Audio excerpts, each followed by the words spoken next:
ఆగ్నేయ బంగాళాఖాతంలో ఏర్పడిన అల్పపీడనం బలపడింది. ఇది పశ్చిమ వాయువ్యంగా పయనిస్తూ దక్షిణ బంగాళాఖాతంలో ప్రవేశించి వాయుగుండంగా మారుతుందని వాతావరణ కేంద్రం తెలిపింది. దీని ప్రభావంతో 3 రోజుల పాటు దక్షిణ కోస్తా, రాయలసీమతో పాటు ఏపీ, తమిళనాడు వ్యాప్తంగా భారీ వర్షాలు కురుస్తాయని చెప్పింది. ఉత్తర కోస్తాలో పొడి వాతావరణం కొనసాగుతుందని పేర్కొన్నారు. కాగా వాయుగుండం తీరం దిశగా వచ్చే సమయంలో వర్షాలు కురిసే అవకాశం ఉంది.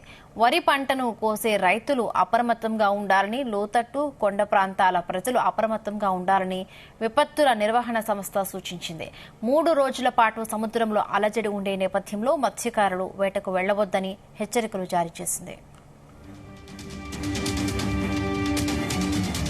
పశ్చిమ వాయువ్య దిశగా తమిళనాడు, శ్రీలంక వైపు కదులుతూ వాయుగుండంగా మారే అవకాశం ఉందని ఐఎండీ ప్రకటించింది. దీని ప్రభావంతో ఏపీలో 27 నుండి 29 వరకు వర్షాలు కురిసే అవకాశం ఉందని విశాఖ వాతావరణ కేంద్రం తెలిపింది.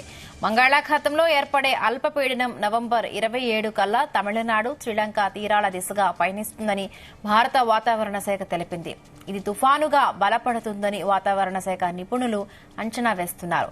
అల్పపీడన ప్రభావంతో తీరం వెంబడి 35 నుండి 45 కిలోమీటర్ల వేగంతో గాలులు వీచే అవకాశం ఉండడంతో వచ్చే 4 రోజుల పాటు మత్స్యకారులు వేటకు వెళ్లొద్దని వాతావరణ శాఖ హెచ్చరించింది.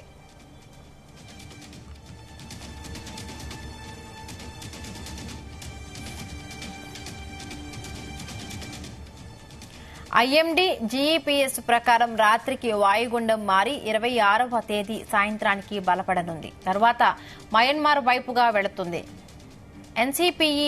ఎన్సీఈపీ మోడల్ ప్రకారం కూడా వాయుగుండంగా బలపడిన తరువాత 27 వరకు పశ్చిమ వాయువ్యంగా పయనించి మయన్మార్ వైపు వెళుతుంది.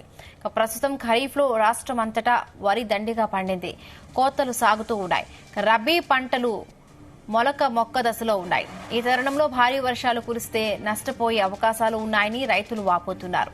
అల్పపీడన ప్రభావంతో నవంబర్ 27, 28 తేదీల్లో నెల్లూరు, ప్రకాశం జిల్లాలో, 29న విశాఖ, అనకాపల్లి, కాకినాడ, ప్రకాశం, నెల్లూరు జిల్లాలో భారీ వర్షాలు కురుస్తాయని విశాఖ తుఫాను హెచ్చరిక కేంద్రం హెచ్చరించింది.